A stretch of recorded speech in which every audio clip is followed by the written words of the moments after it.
Our goal is to continue to do that because I think we can do this at a global scale. So like Google is the world's library. Solana could be the world's giant marketplace. Right now, Solana is one of the most active blockchains in the world. Solana. Trump launched his own meme coins. The president made more than several $1 billion, it seems like, in the last several days. The token hit an all-time high of 75 billion FDV. A Trump-affiliated entity is set to take home 75% of net revenue. President Trump made nearly $1.4 billion in income. BlackRock, The world's largest asset manager, expanded its tokenized money market fund to Solana. And on October 28th, 2025, crypto takes yet another big step into the mainstream. the very first Sol Spot ETF started trading on the New York Stock Exchange. It became one of the most successful ETF launches of all time. Giving investors direct access to one of crypto's fastest growing networks. Within weeks, there were 5. 3 years ago, none of this was supposed to happen. Billions of dollars lost. Projects and investors are getting a little bit nervous about this blockchain. On December 29th, 2022, you could buy 1 Sol for the price of a sandwich. Now to breaking news and the dramatic downfall of a one-time cryptocurrency billionaire. FTX founder Sam Bankman-Fried. One of the chain's biggest backers had been arrested in the Bahamas. But after they were made aware of charges filed against him in the U.S. Solana lost 97% of everything the blockchain was worth at its peak. Gone. A few weeks earlier, the research firm Token Terminal had published a chart. It claimed Solana had only 75 active developers left, down from nearly 2,500 earlier that year. And then, on Christmas Day, Solana's top NFT project, DGods and Utes, are going to migrate chain. when BitBoy, a crypto Twitter account at the time with 1 million plus followers, ran a poll. Over 15,000 people voted. Is Solana dead? Unironically, 69% said yes. But boy, oh boy, were BitBoy and all of the others completely and utterly wrong. This is the story of the greatest comeback in crypto history.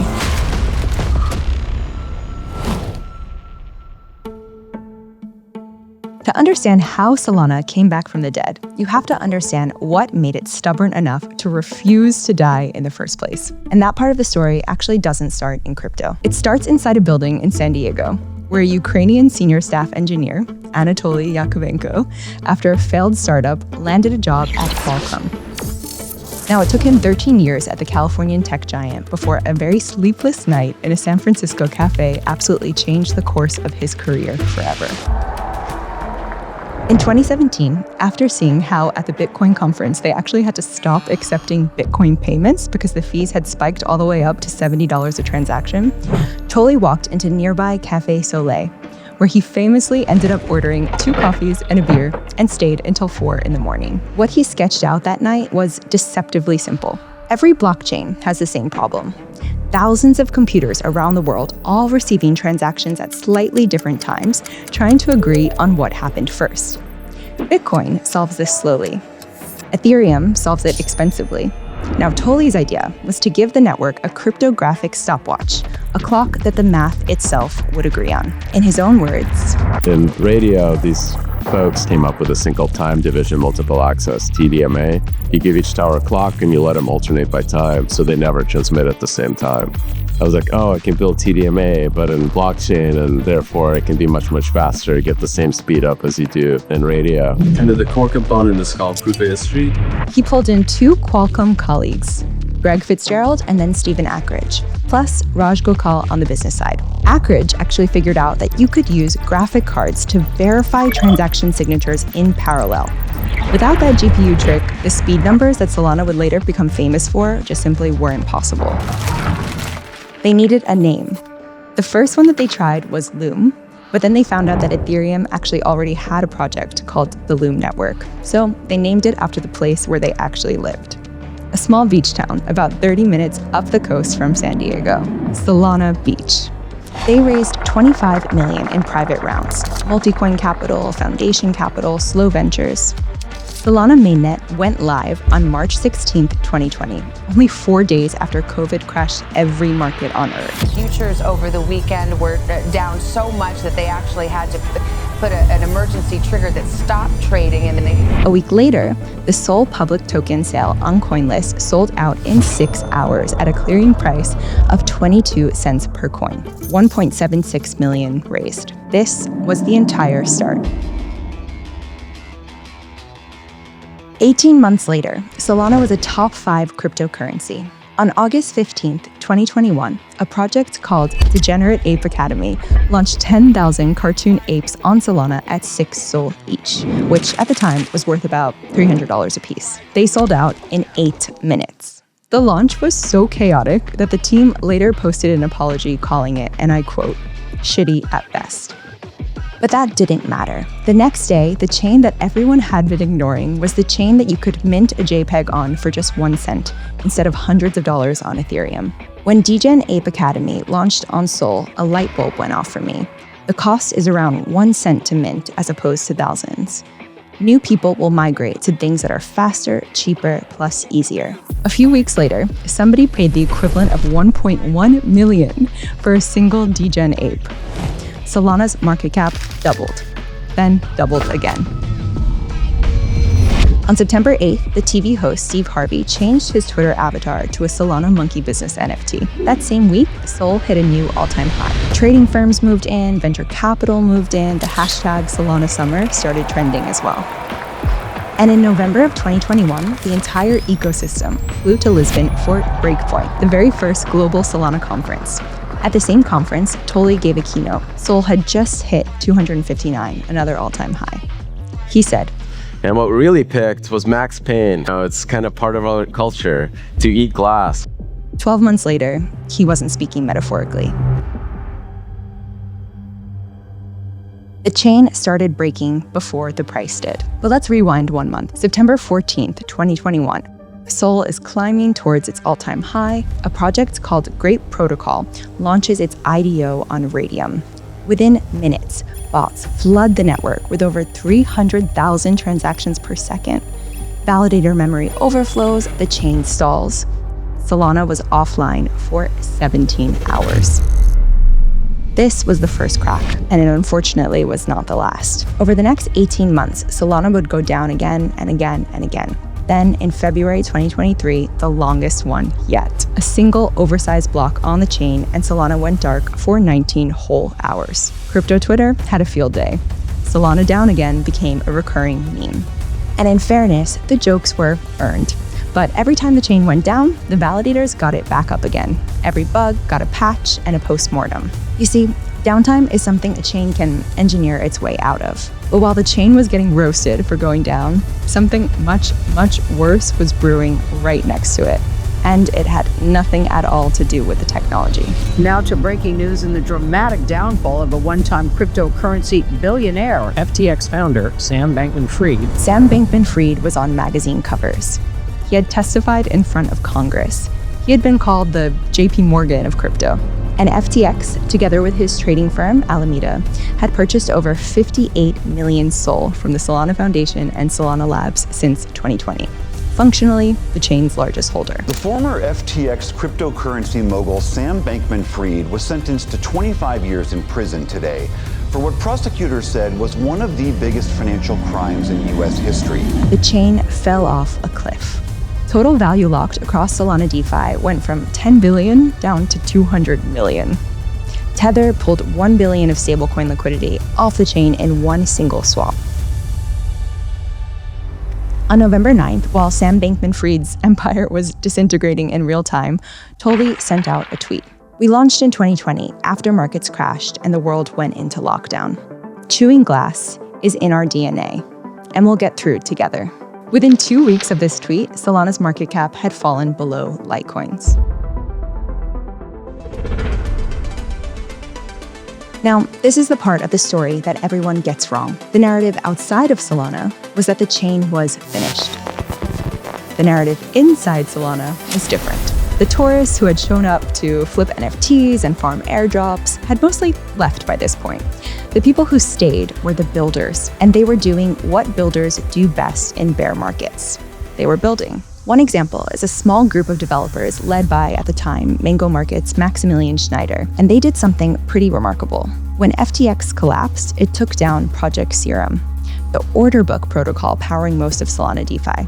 Within 48 hours, they forked Serum and put it back online. The community renamed the fork OpenBook. Jupiter and Radium cut ties with the old Serum the same day.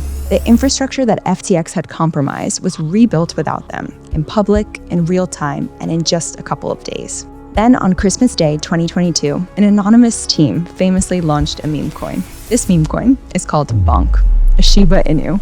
The total supply was 100 trillion, and 50 trillion of it, or half, was airdropped for free to nearly 300,000 wallets. Not to whales, not to venture funds, but to the people who had actually been on Solana through the very worst year of its existence. Now, there's a detail in this story that almost nobody outside Solana knows.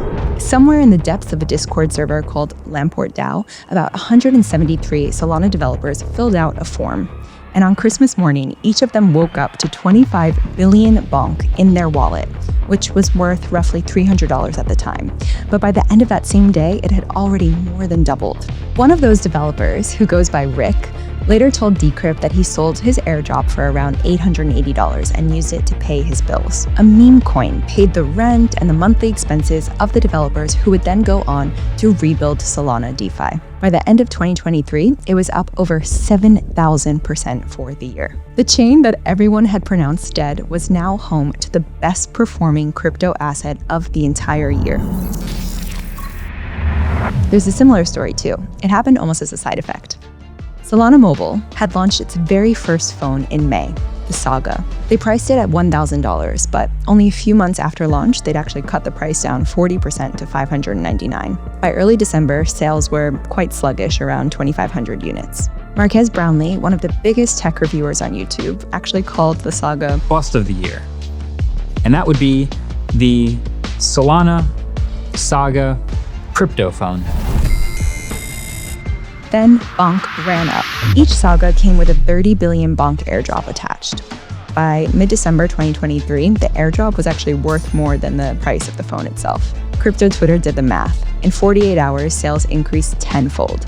The remaining inventory sold out across the US and Europe.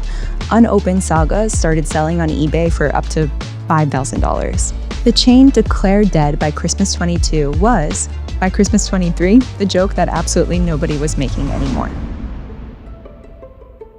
Now, here's what the trenches knew that the headlines didn't. None of the builders I know viewed FTX as an existential catastrophe. It kept going down, but I had zero doubts. While some of crypto Twitter was eulogizing Solana, the contrarian view started forming. FTX going to jail was actually good for Solana because it forcibly removed the chain's most concentrated holder, and Solana could now be evaluated on technical merit. Vitalik himself tweeted on December 29th that now the awful opportunistic money people have been washed out, the chain has a bright future. A venture investor named Chris Berniski went further and put money down.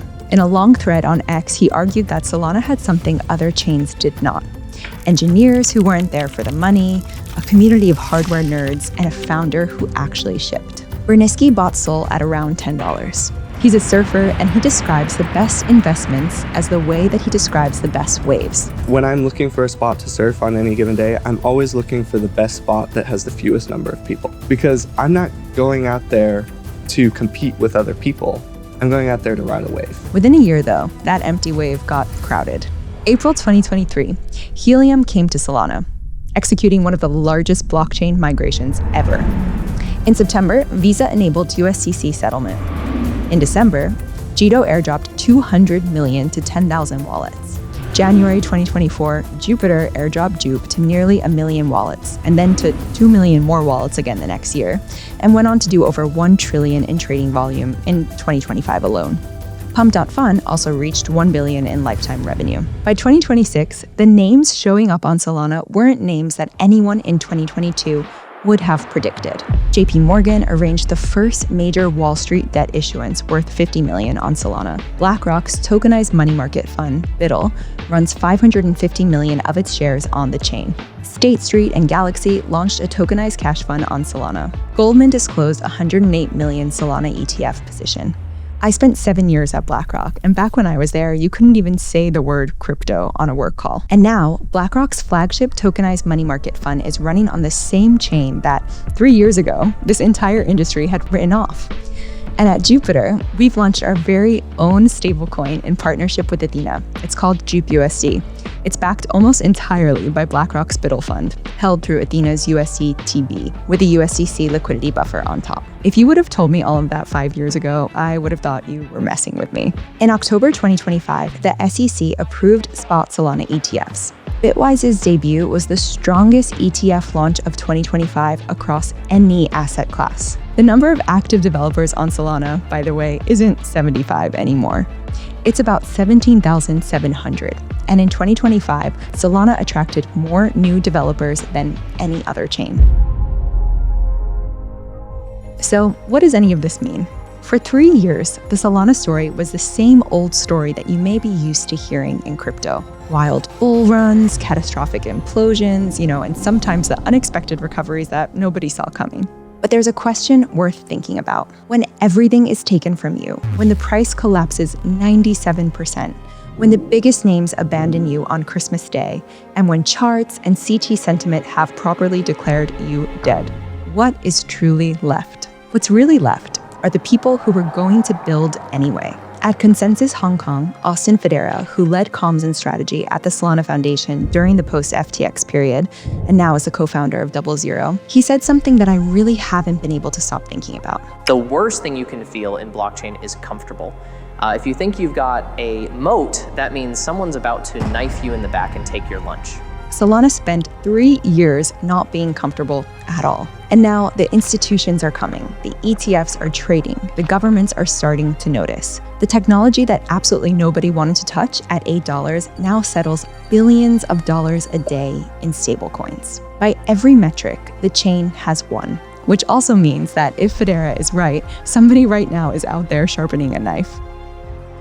It's still early. No one knows what's going to happen next, and the market definitely hasn't been too kind to us this past year either. But whether you're a seasoned veteran or a newbie coming in, if you've made it this far into the cycle, you already know what chewing glass tastes like. So enjoy, because Solana has been here before, and you know what they say, history doesn't repeat itself, but it certainly rhymes. If you enjoyed this story and you want to learn more about the wild world of crypto, technology, and finance, make sure you subscribe to our channel, Jupiter On Chain, and look out for more proof of story.